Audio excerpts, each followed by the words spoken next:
दोस्तों, जो मैं आज आपको कहानी सुनाने जा रही हूँ, यह एक सच्ची घटना पे आधारित है, जो कि आजकल के पेरेंट्स हैं, जो जाने-अनजाने में अपने बच्चों के प्रति कुछ ना कुछ गलती कर देते हैं, जिनके आधारित पे ये आज मैं आपको कहानी बताने जा रही हूँ। शुरू करते हैं। आज से 2-3 साल पहले की बात है।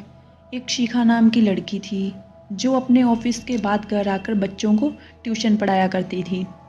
एक दिन शिखा बच्चों को ट्यूशन पढ़ा रही थी। तभी एक आदमी अपने बेटे के साथ आता है, शिखा के पास आता है और बोलता है, अपने बेटे साहिल के बारे में बताता है कि ये नामी कक्षा का स्टूडेंट है, क्या आप इससे ट्यूशन पढ़ा दोगे? क्योंकि जो साहिल है वो पढ़ाई में बहुत ही कमज़ोर है। उससे कोई सब्जेक्ट भी है जो अच्छे से नहीं आता। वह पूरी तरह से पढ़ाई में जो था वो कमज़ोर था। ना ही उससे कोई वर्णमाला आती थी और ना ही कोई गिनती-मिनती आती थी। पहले तो शिखा सोच में पड़ गई, फिर वह हाँ बोल देती है और साहिल को बोलती है कि कल से तुम ट्यूशन आ जाना। अब साहिल अपने पिता के साथ घर चला गया था। अब साहिल के घर जाने के बाद साहिल के आस-पड़ोस वाले जो बच्चे थे, जो ट्यूशन पढ़ने आते थे, वह शिखा को बताते हैं कि साहिल है जो सरकार के रूल के मुताबिक 8वीं तक तो पास हो गया, लेकिन अब वह 9वीं कक्षा में फ़ेल हो गया था। इसी की वजह से उसने दूसरा स्कूल जॉइन किया था। अब वह दूसरे स्कूल में 9वीं कक्षा में पढ़ रहा है और अब वह ट्यूशन जॉइन करना चाहता है, इसीलिए वह ट्यूशन जॉइन करने आया है। जब साहिल अगले दिन स्कूल ट्यूशन पढ़ने आता है, तो शिखा देखती है कि साहिल को तो बिल्कुल भी कुछ नहीं आता। अब वह सोच में पड़ जाती है कि साहिल को 9वीं कक्षा का पढ़ाया जाए या फिर शुरू से स्टार्ट किया जाए। अब शिखा उससे वर्णमाला, गिनती-मिनती सिखाना शुरू करती है।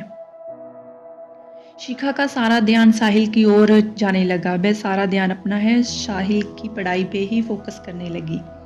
इसकी वजह से जो बाकी बच्चे पढ़ने आते थे, उनकी पढ़ाई पे बहुत बुरा असर पड़ने लगा, क्योंकि शिखा का सारा टाइम है जो साहिल पे ही लग जाता था। अब इसी वजह से ट्यूशन के बाकी जो बच्चे थे, उन्होंने ट्यूशन छोड़ना शुरू कर दिया।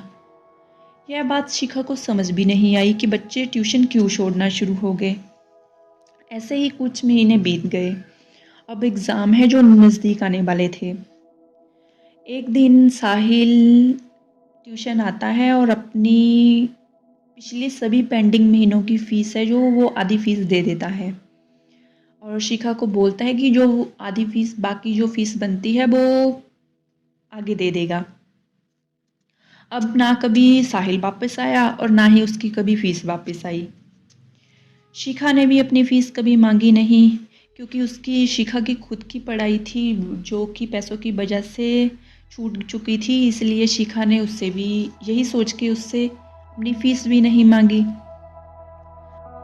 बीत जाने के बाद एक दिन शिखा को पता चलता है कि साहिल ने 2 लाख का बुलेट मोटरसाइकिल लेके रखा है और सारा दिन उस पे इधर-उधर घूमता रहता है और उसके पास से अब एक आईफ़ोन भी था जो कम से कम 1 डेढ़ लाख का था और उसने अब एक छोटा-सा कुत्ते का बच्चा भी ले रखा था, जिसकी वैल्यू लगभग 10-20 हज़ार का उसने छोटा-सा कुत्ते का बच्चा पाल लिया था, जिसके साथ वह सारा दिन अपना समय बिताता था, इधर-उधर घूमता रहता था।